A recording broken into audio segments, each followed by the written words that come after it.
en esta y en la que sigue, con el título Un mundo en el abismo. Un mundo en el abismo. Un mundo que está a punto de naufragar. No cabe duda que en estos últimos días hemos visto acontecimientos que han sacudido a las naciones. Acabo de grabar un reportaje especial, los invito a que lo vean en nuestras páginas, redes sociales, titulado Afganistán, donde comparto por cerca de media hora, 35 minutos, lo que está sucediendo en Afganistán, pero más importante que eso, las repercusiones globales que se vienen como consecuencia de lo que acaba de suceder. Y ustedes pues ponen los medios masivos de comunicación, CNN, Fox News, NBC, etcétera, etcétera, y todos los periódicos y los medios de comunicación seculares o del mundo nos presentan una perspectiva geopolítica, económica, histórica, pero no bíblica. Y cuando nosotros nos damos cuenta que estos acontecimientos se están desarrollando, corroborando, confirmando que verdaderamente la Biblia es ahorita la luz del mundo, siempre lo ha sido, pero mientras más oscuro esté el mundo, más oportunidad tenemos nosotros de alumbrar. Cuando un grupo de terroristas o grupo terrorista llamado los talibanes, la palabra talibán significa estudiante, porque son estudiantes del Islam y de la ley Sharia. Cuando comenzamos a recibir correos, están llegando ahorita, ¿verdad?, los aviones tratando de sacar, y las imágenes que vimos, cómo la gente se caía de las alas de los aviones cuando estaban tratando de sacar gente de Kabul, que es la capital de Afganistán. Nos llegaron más de 60, 70 correos, llamadas de teléfono. Yo no pude esa tarde colgar, le decía a mi esposa, una tras otra, de Brasil, de Argentina, de España, de Inglaterra, de hispanos desde luego, preguntándonos, ¿qué piensa usted acerca de lo que está pasando? Todo el mundo estaba alborotado, pero nadie sabía bíblicamente lo que estaba sucediendo.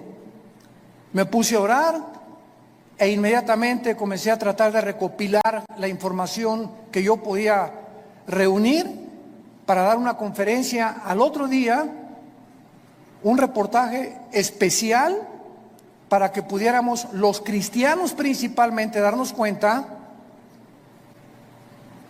que los Estados Unidos de Norteamérica no aparecen en la Biblia, y lo venimos diciendo desde hace muchos años. Los Estados Unidos de Norteamérica, que tuvieron la supremacía política, militar y económica desde 1945 y que por más de 70 años jugaron el papel de policía, porque durante muchos años Estados Unidos estuvieron disque vigilando que no hubiera dictaduras o ayudar a las naciones que eran ocupadas por dictadores, luchar contra el terrorismo, como se inició desde el ataque a las Torres Gemelas. El presidente George Bush lanzó un ataque contra 3 naciones que fueron Irán, Irak y Afganistán, porque Afganistán había sido el nido o la cueva de un grupo llamado Al-Qaeda, donde posteriormente capturaron ahí en Islamabad al famoso líder Osama Bin Laden. Y esta guerra contra el terrorismo, ¿verdad?, fue llevada durante los últimos 20 años, y finalmente nos damos cuenta que con la nueva administración actualmente del presidente Joe Biden, los errores tan grandes que han cometido ha hecho que ahora, con la actuación que Estados Unidos tuvo, le llaman ahora un tigre de papel. Estados Unidos ya no es la nación que era Ahora China ya sabe que puede invadir Taiwán. Ahora Irán ya sabe que pueden continuar con las centrifugadoras produciendo el uranio 35 para fabricar la bomba atómica. Ahora Irán ya sabe que lo puede hacer. Ahora Corea del Norte ya sabe que no tiene ningún impedimento para someter a Corea del Sur. Y ahora Turquía también ya sabe, a través del presidente Erdogan, que pueden levantarse para la reconstrucción de Afganistán, y el presidente de Turquía se ha autonombrado el líder mundial del Islam. Lo más interesante de todo lo que está sucediendo ahorita en el mundo, que vamos a desarrollarlo brevemente, es que estas cuatro naciones, China nunca ha dejado de tener relaciones cordiales con los talibanes, nunca. Pero lo más interesante de esto, bíblicamente, porque es lo que nos interesa, y lo que solamente los cristianos lo sabemos, es que son las cuatro naciones que se mencionan en Ezequiel 38 y 39, en la próxima invasión contra Israel. Y ahora Israel, el patito feo, ha quedado por primera vez, desde 1948, que volvieron otra vez a revivir nacionalmente la nación de Israel, ya no tiene quien los defienda. Han quedado vulnerables. Y también los Estados Unidos de Norteamérica han quedado vulnerables. Porque si Estados Unidos no aparece en las profecías bíblicas, y en esta invasión del capítulo 38 de Ezequiel no aparece tampoco, significa o que iba a caer económicamente, o que iba a comenzar a corromperse interiormente, como dijo Abraham Lincoln. Estados Unidos no va a caer fuera por sus enemigos. Si Estados Unidos cae es porque se corrompió internamente. Y esto nos da un panorama maravilloso para saber que los cascos de los jinetes del Apocalipsis ya se escuchan en el cielo. La voz del novio ya la escuchamos, que dice: prepárate, prepárate, prepárate. Y todos ustedes que nos escuchan, que no tienen la seguridad de la salvación a través de la predicación del Evangelio de la gracia de Jesucristo, prepárate para encontrarte con Dios. Porque así como los talibanes creían que en 2 meses las tropas norteamericanas iban a salir, y cuando descubren que Estados Unidos viola el pacto con el presidente Ghani y con los talibanes, de que no era verdad lo que el expresidente Trump firmó, les tomó 48 horas, 2 días les tomó apoderarse de toda una nación, sin que nadie chistara ni nadie dijera pío. Y se quedaron ahí en Afganistán más de 2,000 vehículos blindados, helicópteros Black Hawk, que son los más modernos para la guerra, más de 50 aviones, fusiles de largo alcance, de mira telescópica, lanzagranadas, millones de municiones. Y ahora este grupo se convierte en el grupo terrorista mejor armado y más peligroso del mundo entero. El mundo queda automáticamente bajo una gran amenaza. Pero estas 4 naciones, China, Rusia, Irán e Irak, forman parte de la invasión en Ezequiel 38. Esto es impresionante, es increíble. Y son las 4 naciones que están apoyando ahorita a los talibanes y que mantienen relaciones con ellos y los van a seguir defendiendo. Y por eso todos los que se consideraban que si no actuaban como China, no puede entrar a Taiwán porque la flota norteamericana, ahora ya no, ahora ya pueden atacar a Taiwán. Irán, pues no podemos darle velocidad fabricación de las bombas atómicas porque Estados Unidos se nos puede echar encima. Ahora ya tienen la bandera libre para continuar produciendo armas nucleares. Y así, todas las naciones que tenían algún temor de que Estados Unidos reaccionara y mandara a sus soldados, se perdió completamente. El mundo ha quedado vulnerable. Ahora sus Biblias, en el capítulo 24 del libro de Isaías. Ojalá que todos hayan traído su Biblia.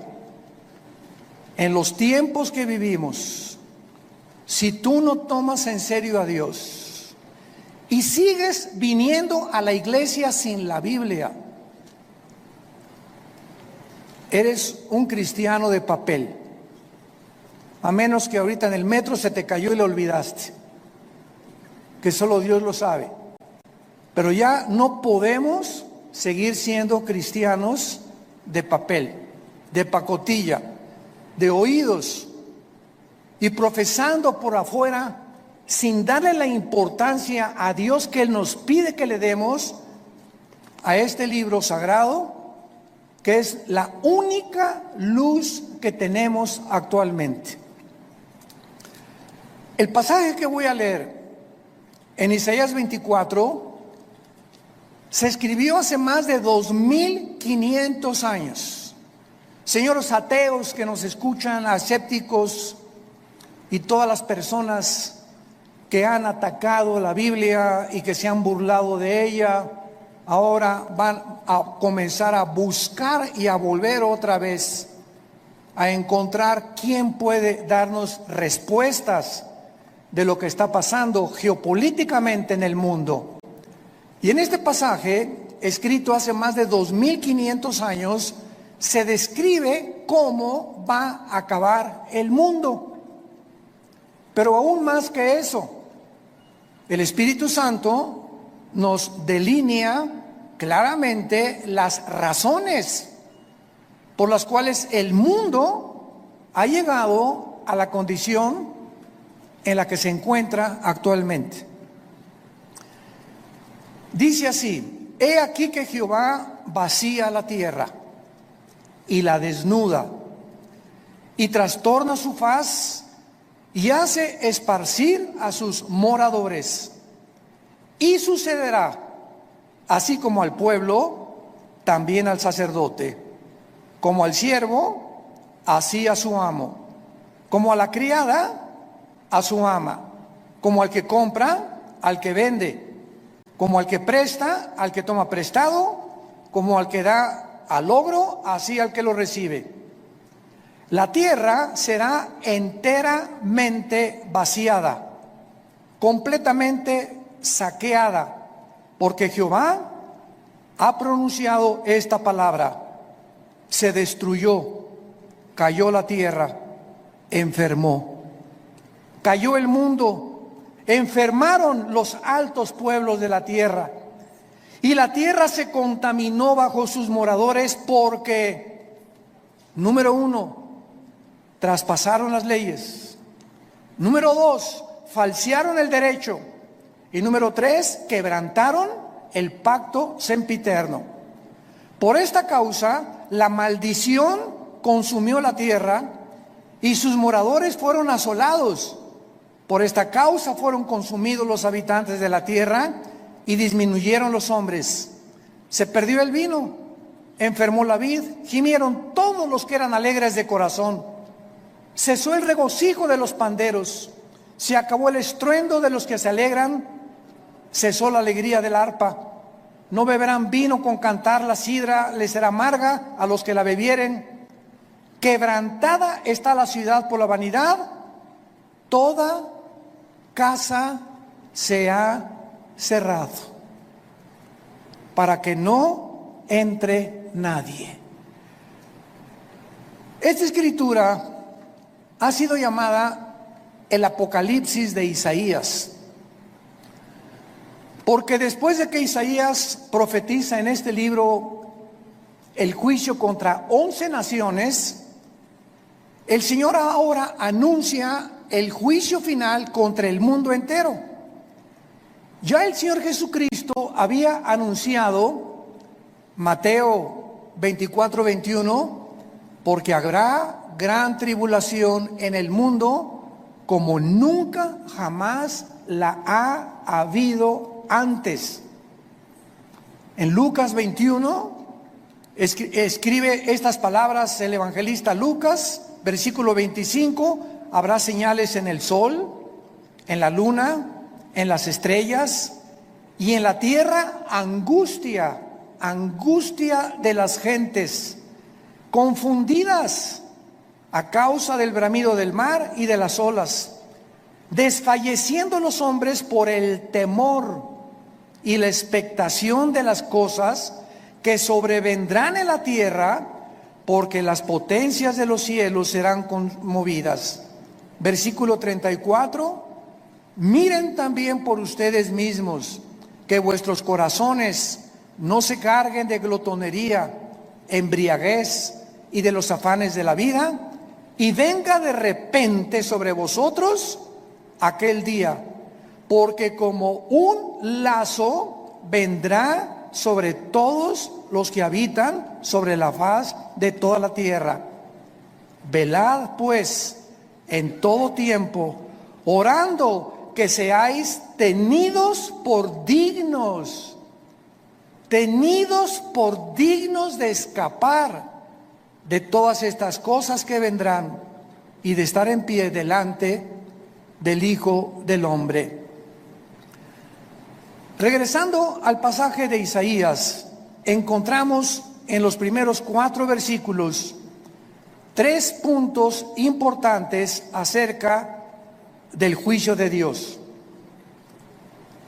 En primer lugar, dice el versículo 1: he aquí que Jehová vacía la tierra y la desnuda, la trastorna y hace esparcir a sus moradores. En primer lugar, encontramos que va a ser Dios y su Hijo Jesucristo, como lo vamos a ver a continuación, los agentes que van a juzgar al mundo. Esto es absolutamente obvio y lógico, ya que Dios es imposible que juzgue a alguien que no merece. Es imposible que Dios mande una maldición sin que los que reciban la maldición se hayan hecho merecedores de lo que recibieron. Porque todo lo que sembramos, todas las decisiones que tú has tomado en tu vida, todas las cosas que has decidido en tu vida, tienen consecuencias, para bien o para mal. Si te casaste equivocadamente, si compraste un vehículo equivocadamente, si hiciste un gasto equivocadamente de dinero, no le eches nunca la culpa a Dios. Somos personas, individuos responsables moralmente de nuestras acciones. Y por esta responsabilidad y esta libertad y libre albedrío que tenemos para hacernos merecedores que lo que sembramos tenemos que recoger, tenemos que formar y normar nuestra vida de aquí en adelante. Dice la Biblia en Hechos capítulo 17, versículo 30 al 31, lo mismo. Veamos cómo los apóstoles anuncian quién va a juzgar al mundo. Pero Dios, Hechos 17, versículo 30, pero Dios, habiendo pasado por alto los tiempos de esta ignorancia, ahora manda a todos los hombres en todo lugar que se arrepientan, por cuanto ha establecido un día en el cual juzgará al mundo con justicia por aquel varón, o sea Jesucristo, a quien designó, dando a todos fe por haberle levantado de los muertos. Y el apóstol Pablo, en su segunda carta a Timoteo, capítulo 4, versículo 1, le dice a Timoteo: te encarezco delante de Dios y del Señor Jesucristo, que juzgará a los vivos y a los muertos en su manifestación y en su reino. Entonces, lo primero que el Espíritu Santo resalta es que va a ser Dios el Padre y su Hijo Jesucristo los que se van a encargar de juzgarte. Y en ese día, si ahorita tienes excusas de ser como tú eres, en ese día no las tendrás. Y así como estamos viendo con qué rapidez cambió el mundo en 1 año y medio, desde que comenzó esta famosa pandemia, todo ha cambiado. La moral, la conducta, la economía, la política, los medios de salud. En menos de 1 año el mundo ha sido trastornado completamente. En 48 horas un grupo terrorista se enfrenta al ejército más poderoso del mundo y los hace huir. En 48 horas sin disparar una sola bala. Y así está pasando todo en el mundo, nos está agarrando a todos desprevenidos. La semana que entra, ¿qué vamos a escuchar? Mañana, ¿qué vamos a escuchar en las noticias? Y tal vez la próxima noticia para ti es que te quedan 3 días de vida, te queda 1 semana de vida, te queda 1 mes de vida y no lo sabías, ni te lo imaginabas. Dice la Biblia, prepárate para encontrarte con tu Dios. Viene el juicio. Viene el día del juicio al mundo. Tenemos que reaccionar y tenemos que arrebatar del fuego a nuestra familia, a nuestros amigos, y ahora más que nunca tener convicciones. Tenemos que ser cristianos de convicciones. Si tú no tienes convicciones de la santidad y de la forma que debes de vivir, el mundo te va a jalar, porque la presión, como el imán, es más fuerte lo que te jala que lo que te sostiene. Y lo único que nos sostiene es la fe en este libro, es la obediencia a la palabra de Dios. Prepárense para que sean tomados por dignos de escapar todas estas cosas. Regresamos a Isaías. En el versículo 2 encontramos, en segundo lugar, que será un juicio universal. Sucederá al pueblo como al sacerdote, al siervo como al amo, a la criada como al ama, al que compra, al que vende, o sea, todas las clases sociales, porque Dios no tiene consentidos, ni Dios hace acepción de personas. Dios juzga a indígenas, a ricos, a reyes, a políticos, a educados, a no educados. Dios juzgará a todos los seres humanos salvajes, mayas, tlaxcaltecas, egipcios, babilonios, etcétera, etcétera. Dios juzgará a todos los seres humanos que descendemos desde Adán hasta nuestros días. Dice en Apocalipsis capítulo 20 cómo será este juicio, porque el juicio que estamos hablando no es el juicio a los cristianos. Cuando estamos hablando que Dios juzgará al mundo con justicia, estamos hablando a todos los que le rechazaron. Todo lo que estamos hablando ahorita, y lo vamos a ver a continuación, por qué Dios los va a juzgar, es el juicio que se llama en Apocalipsis capítulo 20, del 11 al 15, el juicio del gran trono blanco. Porque todos nosotros que hemos recibido a Jesucristo, ya hemos sido juzgados en la cruz. Gloria a Dios, aleluya. Ese hombre llamado Jesús de Nazaret, que murió y abrió sus brazos en esa cruz, llevó tu culpa, tu culpa, tu culpa y mi culpa. Y lo que tú y yo merecíamos pagar ahora en el día del juicio con el infierno y el lago de fuego, Él en la cruz lo llevó en su cuerpo de carne. El que no conoció pecado, por nosotros se hizo pecado, para que nosotros, pecadores, inmundos, cochinos, sucios, fuésemos hechos la justicia de Dios en Él. Y Dios muestra su amor para con nosotros en que, siendo pecadores y en la condición en la que yo me encontraba hace 46 años que yo recibí a Cristo, y en la condición en la que tú te encontrabas, así de cochinos y de sucios, sin ninguna esperanza, Dios me dice que me amaba y que me aceptaba si aceptaba yo el sacrificio de su Hijo en la cruz, y que desde ese momento borraba todos mis pecados del pasado, pero como si jamás los hubiera yo cometido. Esto se llama gracia, porque no lo merecíamos. ¿Qué es la gracia? Un favor que no merecemos. Hace algunos años, en la década de los 80s, íbamos cada 15 días a Santa Marta Catitla, a la penitenciaría de los hombres y también a la cárcel de mujeres. En aquel tiempo estaba de jefe de la policía el general Arturo Durazo. Dios nos dio gracia con él y me recogían en un patio en helicóptero y me llevaban a Santa Marta Catitla. Ahí aterrizaba yo con un helicóptero de la policía y juntaban a todos los presos para que les predicáramos el evangelio. Imagínense nada más la gracia que Dios nos dio. Y una vez se acerca después del mensaje un preso llorando y me dice: oiga, pastor, ¿usted cree que Dios me pueda perdonar?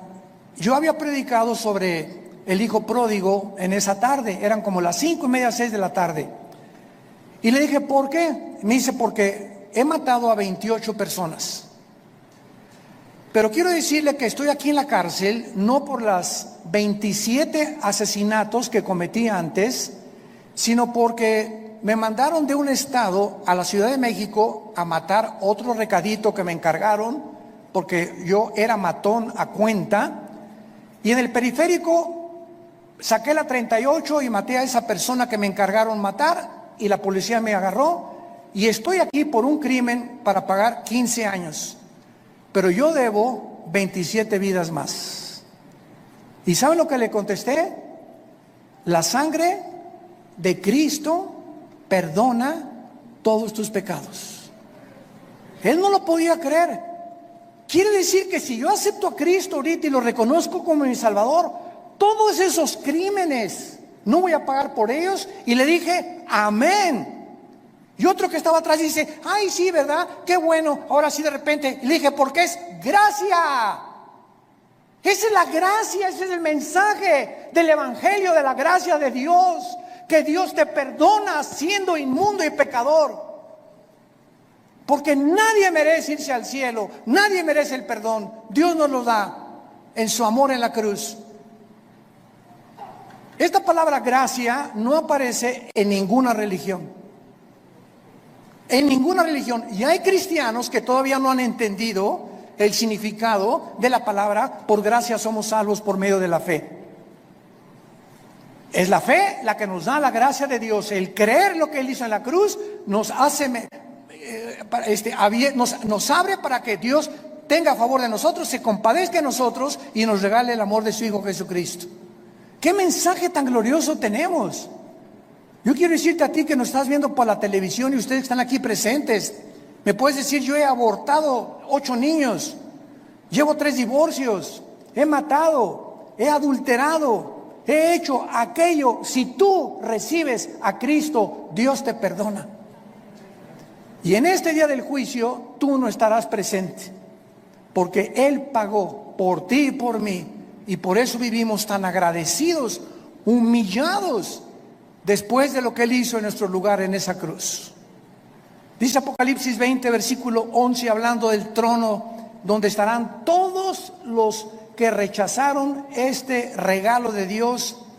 Vi un gran trono blanco y al que estaba sentado en él, de delante del cual huyeron la tierra y el cielo, y ningún lugar se encontró para ellos. Esto nos habla que este juicio será después del milenio, porque los que estén en este juicio van a ver cómo desaparece la tierra y los cielos. Y después de este juicio, Dios hará nuevos cielos y nueva tierra. Entonces, este juicio será hasta después de los 1000 años o del reino mesiánico que Jesucristo le prometió a los profetas. Y dice el versículo 12 que Juan el apóstol que escribe esto, vi a los muertos, grandes y pequeños, de pie, y los libros fueron abiertos. Y otro libro fue abierto, el cual es el libro de la vida. Y fueron juzgados los muertos por las cosas que estaban escritas en los libros según sus obras. Vemos que Juan nos dice que cuando Dios abrió los libros, todos los seres humanos que estaban enfrente del trono de Dios estaban parados. No había nadie de rodillas, todos de pie. ¿Por qué? Porque en ese momento se acabó la misericordia. En ese momento ya no hay gracia. En ese momento ya no hay favor, ya no hay nada más que dictar la sentencia.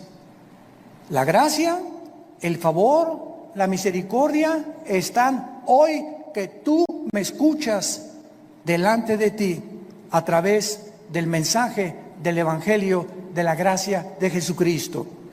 Pero si después de esta vida tú rechazas lo que te está Dios ofreciendo en este momento, se acabó, porque eres responsable.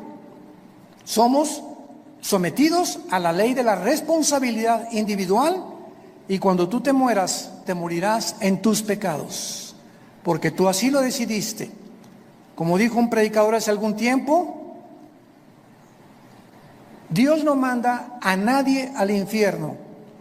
Dios no manda a nadie al infierno, ellos se van solitos.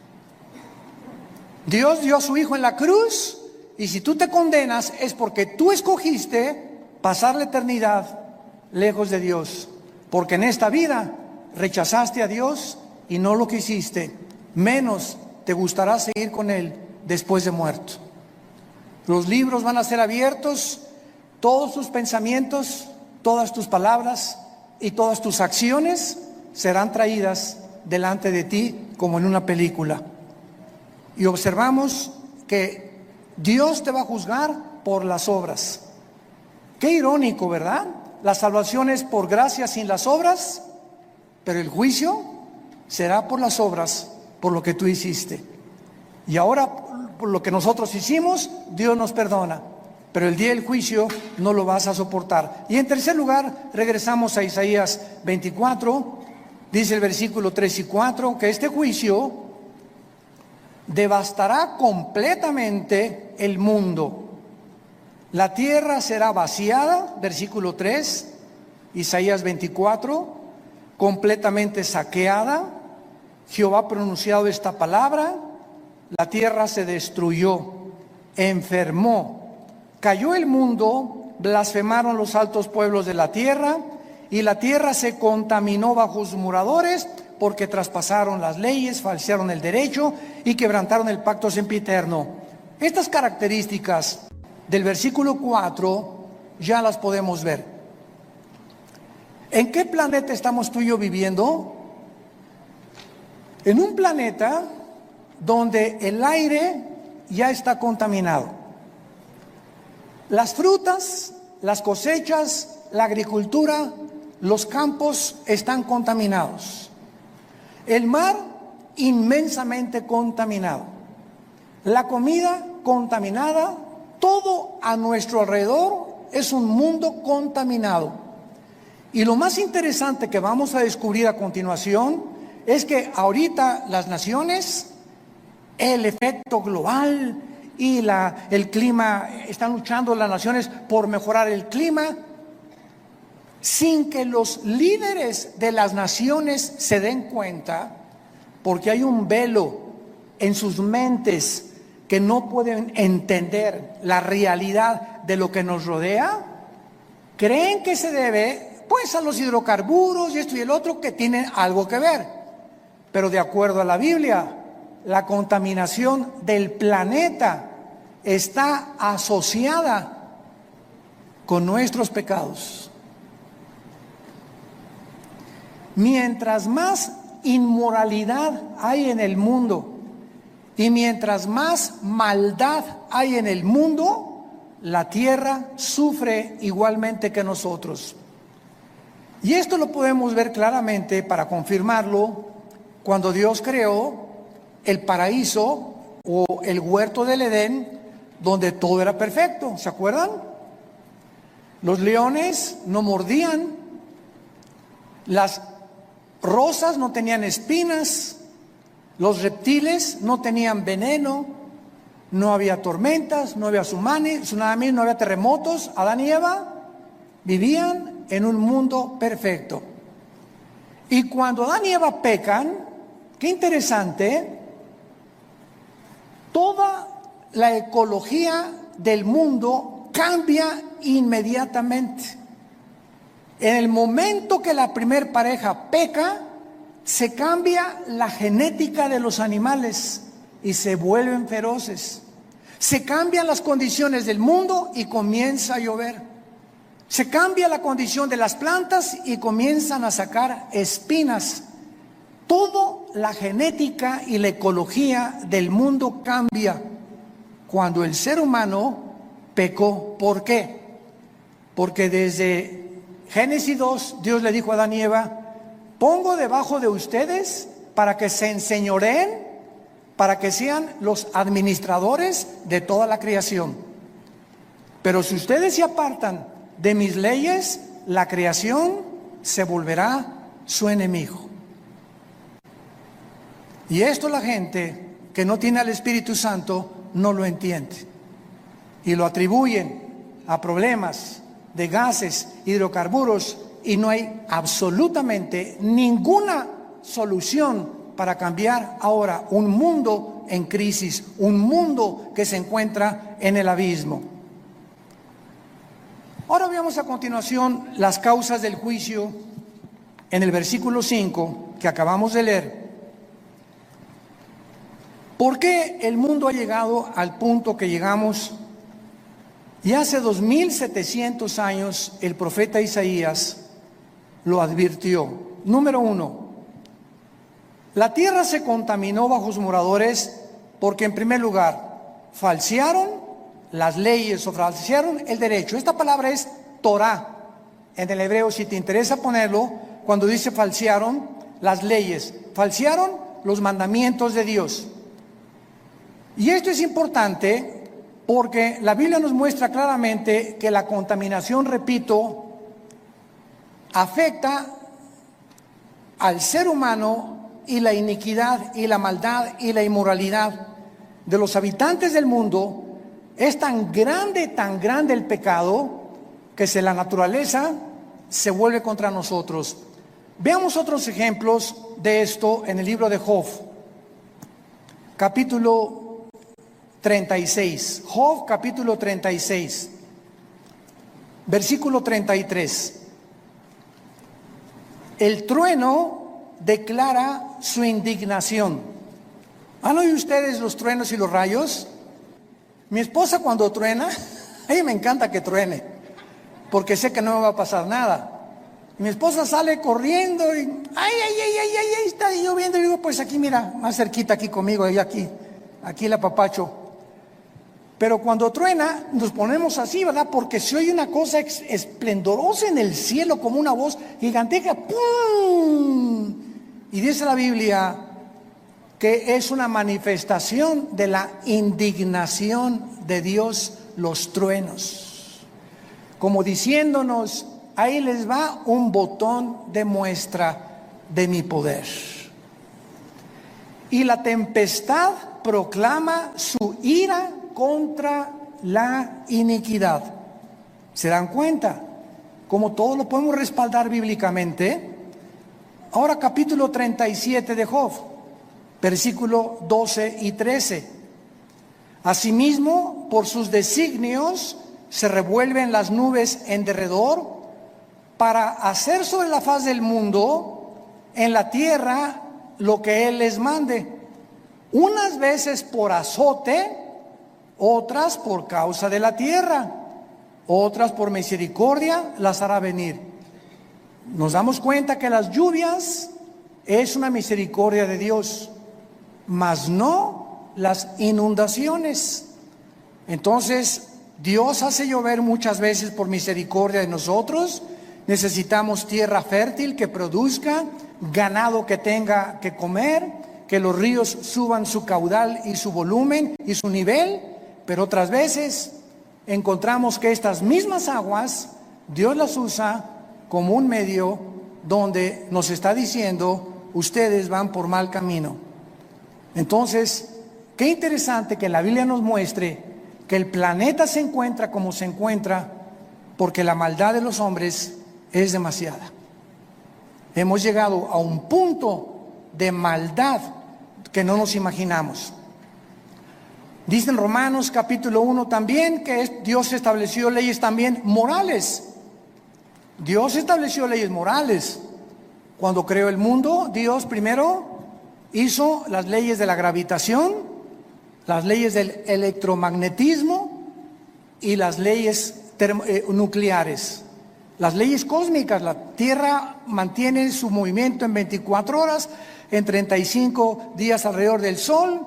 Vemos que la ley de la gravitación actúa las 24 horas del día, pero así, como estamos bajo un universo completamente y lujosamente, admirablemente diseñado por el Creador, gracias, señores científicos que nos escuchan, gracias al orden y el diseño de las leyes, existe la ciencia. ¿Por qué existe la astronomía? Porque los astrónomos pueden ver perfectamente bien y predecir un meteoro o esto y el otro, porque el universo está obrando, trabajando metódicamente como un reloj que se le dio cuerda. ¿Por qué existen las leyes? La primera y la segunda ley de la termodinámica, porque todo nos habla que está sujeto a un deterioro, a una oxidación. El Sol pierde toneladas masa cada segundo, y gracias a esto se establece que no hay evolución, que la segunda ley de la termodinámica contradice la ley de la evolución. En lugar de que estemos evolucionando, vamos de arriba hacia abajo, no vamos mejorando. Ya se profetizó hace 2000, la tierra iba cada día a deteriorarse más, y el carácter de los seres humanos iba a llegar a comportarse más bajo que el de los animales. Traspasamos las leyes, dice Romanos capítulo 1, versículo 21. Pues habiendo conocido a Dios, no le glorificaron como a Dios, ni le dieron gracias, sino que se envanecieron en sus razonamientos, y su necio corazón fue entenebrecido. Profesando ser sabios, se hicieron necios, y cambiaron la gloria de Dios incorruptible en semejanza de imagen de hombre corruptible, de aves, de cuadrúpedos y de reptiles, por lo cual Dios los entregó a la inmundicia en la concupiscencia de sus corazones, de modo que deshonraron entre sí sus propios cuerpos, cambiaron la verdad de Dios por la mentira, honrando y dando culto a las criaturas antes que al Creador, el cual es bendito por los siglos. Por esto Dios los entregó a pasiones vergonzosas. Aún sus mujeres cambiaron el uso natural por el que es contra naturaleza, y los hombres igualmente, dejando el uso natural de la mujer, se encendieron en su lascivia unos con otros, cometiendo hechos vergonzosos hombres con hombres, y recibiendo en sí mismos la retribución debida a su extravío. Acabo de leer un artículo de uno de los más grandes y prestigiados psiquiatras del siglo XXI, aseverando la siguiente declaración: el 70% de las personas transgénero se quitan la vida.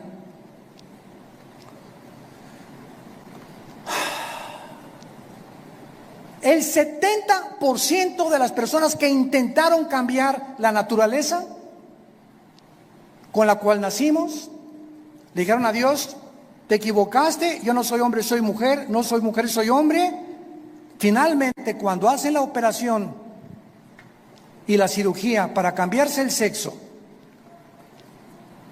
en su alma son como Dios los creó. Y comienza una lucha interna, ¿soy o no soy? ¿O qué soy?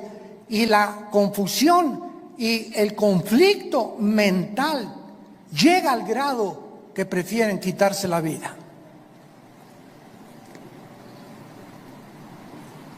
Esto fue escrito hace 2000 años por el apóstol Pablo,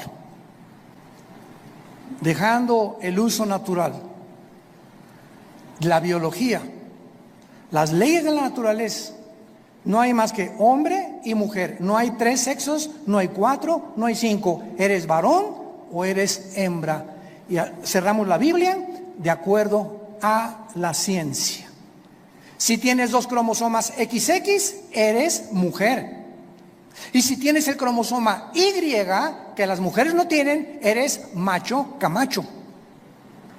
Eres hombre de los pies a la cabeza. Y si tú niegas tu genética y niegas la naturaleza, acarreas, dice el apóstol Pablo, hace 2000 años, se viene sobre ti tu propia naturaleza.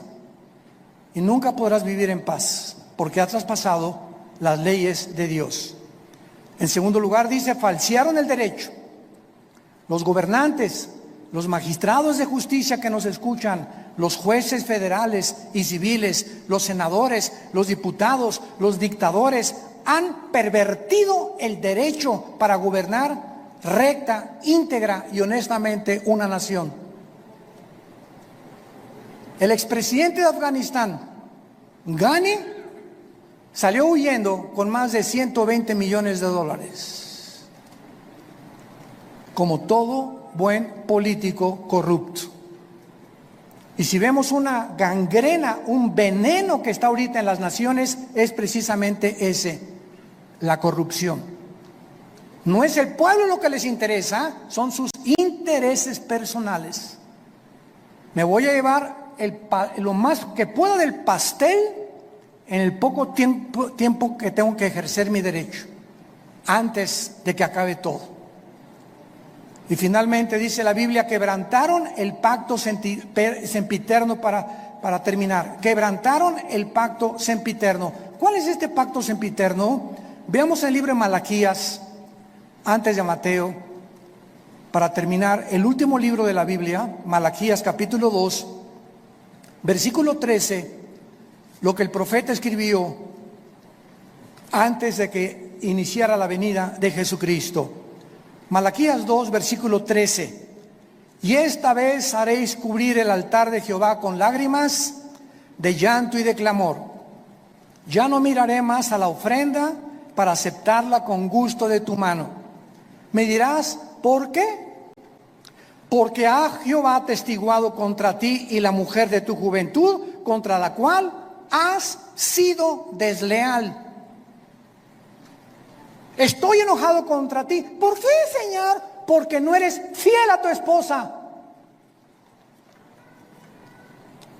Y vas a llorar y te vas a arrepentir y te vas a jalar los pelos. Y si te mueres en esta condición, te condenas eternamente.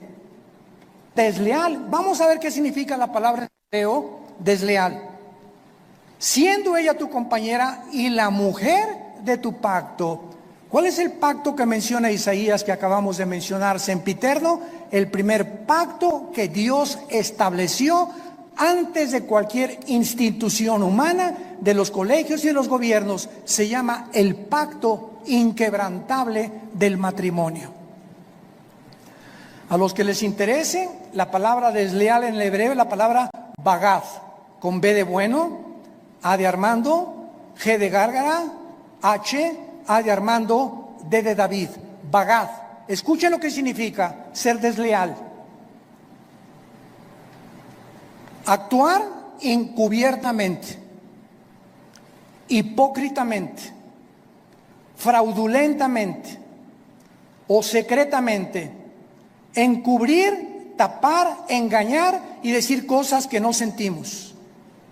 Cuando tú te volteas a tu esposa y dices te amo, solo Dios sabe que le estás diciendo que verdaderamente le amas. Y cuando tú le dices a tu esposa te amo y atrás de ti tienes tu amante, estás encubriendo, eres un hipócrita, estás falseando completamente y Dios te está escuchando. Y eso Dios lo tiene que castigar. Dios tiene que juzgar la deslealtad, la hipocresía que podamos tener en el matrimonio.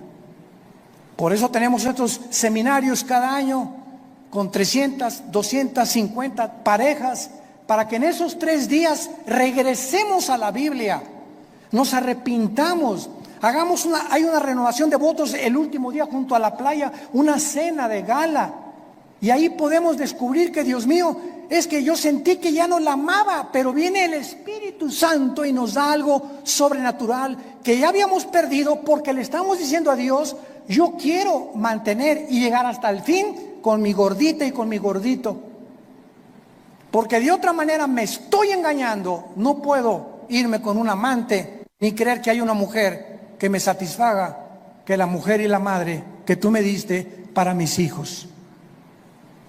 El mundo está enfermo, tenemos que reaccionar, y en esta tarde les pido a todos ustedes que se arrepientan de sus pecados. Si hay alguna área en la que el Espíritu Santo te ha hablado, arrepiéntete hoy, porque por esta puerta no entraste en esta mañana por coincidencia. Dios te ama, Dios te ama, Dios te ama, y Él no quiere que salgas por esta puerta como entraste esta mañana. Tú no sabes si ahorita te atropella un coche, no sabes si te da un ataque al corazón, no sabes si te da una embolia cerebral mañana, o si pasado mañana el doctor te dice: las placas no mienten, don Pancho, usted tiene cáncer y tiene 3 meses para vivir. Dios quiere que tú vengas a la cruz a perdonar tus pecados y a que arregles tus cuentas de una vez por todas con su Hijo Jesucristo. Oremos. Te damos gracias, Señor, por tu palabra,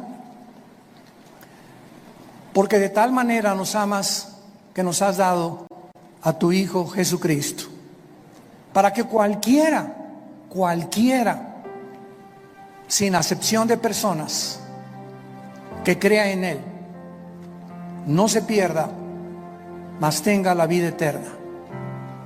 Mas Dios muestra su amor para con nosotros en que, siendo aún pecadores, Cristo murió por nosotros.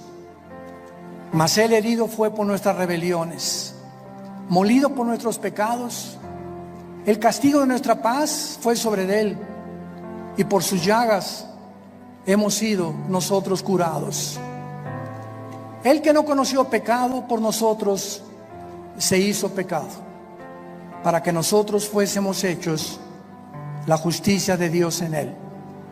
¿Qué tengo que hacer?, me preguntarás en esta mañana, para arreglar mis cuentas para siempre con Dios. La Biblia dice: arrepiéntete. ¿Qué significa arrepentirse? Reconocer que has pecado contra Dios y que no puedes seguir viviendo igual. En segundo lugar, que no tienes el poder para cambiar, porque solo Dios te lo puede dar mediante la fe en su Hijo. En segundo lugar, creer que Cristo en la cruz pagó con su sangre por tus pecados. Y en tercer lugar, que a los 3 días resucitó de los muertos para traer una esperanza eterna, inmarcesible, que nos está aguardando en el cielo el día que nosotros resucitemos. Dile pues: Señor, te pido perdón por mi vida, lávame con tu sangre preciosa, te recibo, Jesucristo, en mi corazón como mi Señor y mi Salvador, y te doy las gracias por tan grande amor.